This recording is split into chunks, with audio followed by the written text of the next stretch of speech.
Harry Potter opened a world of wizards and witchcraft full of wonderment and curiosity. But it also introduced us to Hogwarts and the Four Houses. Hello, my name is Sean, and I am a nerd that knits, and this is the Harry Potter inspired sweater. Like any good Potterhead, I found my house and I wanted a Harry Potter sweater. But the house sweaters are basic, very basic. Extremely basic. So I decided to design my own while giving homage to the Harry Potter world. My sweater had an event to go to. I went to the Harry Potter Magic at Play experience and I went with my sister, who is also a huge Potterhead. So how does one go about designing their own Harry Potter inspired sweater? For me, it was all about finding designs that were witchy and fit into the world of Harry Potter. I used a yarn that had more nylon content. The yarn I used was a heritage sock yarn. It was a 75% superwash merino wool with a 25% nylon. It was a little trickier to knit up, but the sweater was noticeably stretchier.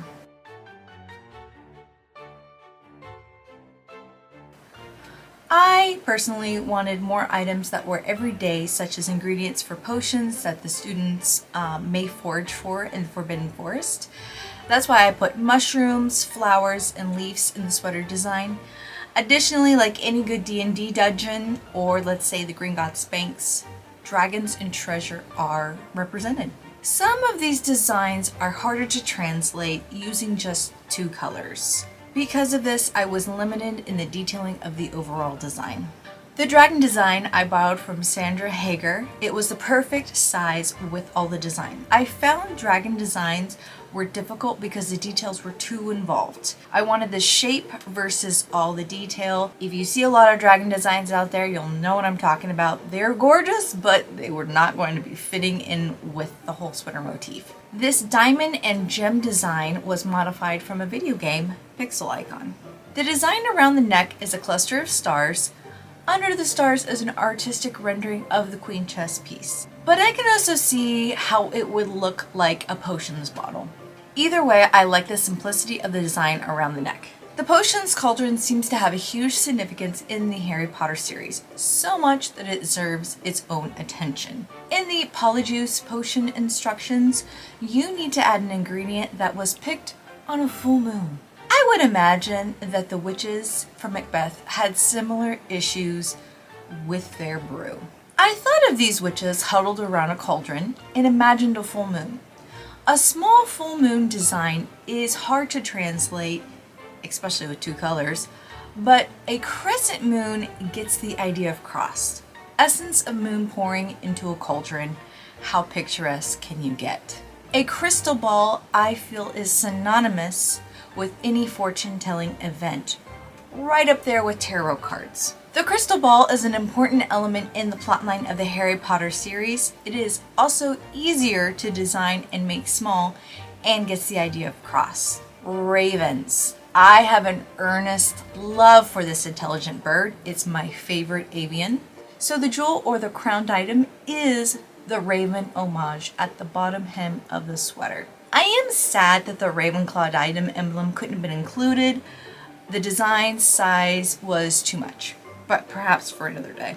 The designing process while I was designing, I was trying it on. I did a sweater check to check the size. Here is what I'm doing right now. This is a sweater check.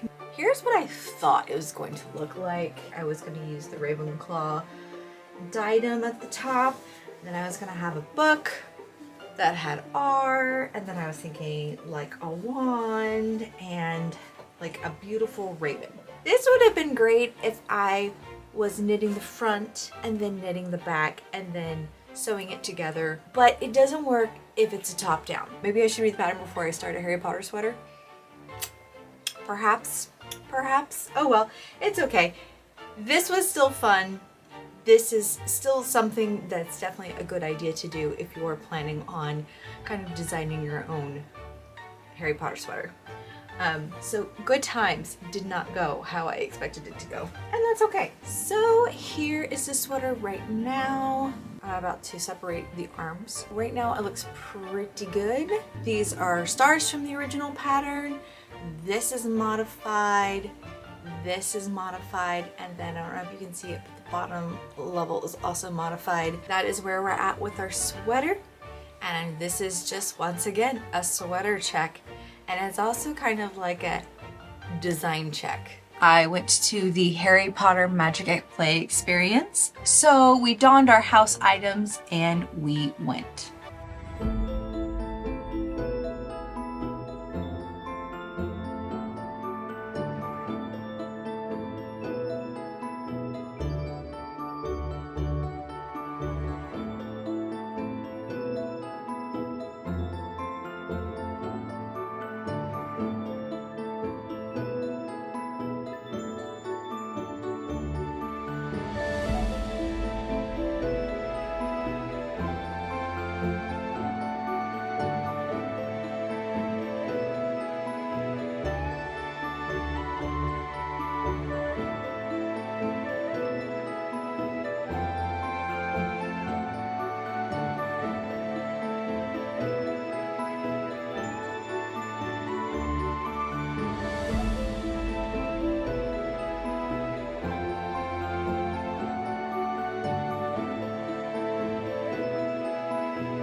All of these photos are from the event. It seems that every nook had a Harry Potter touch to it.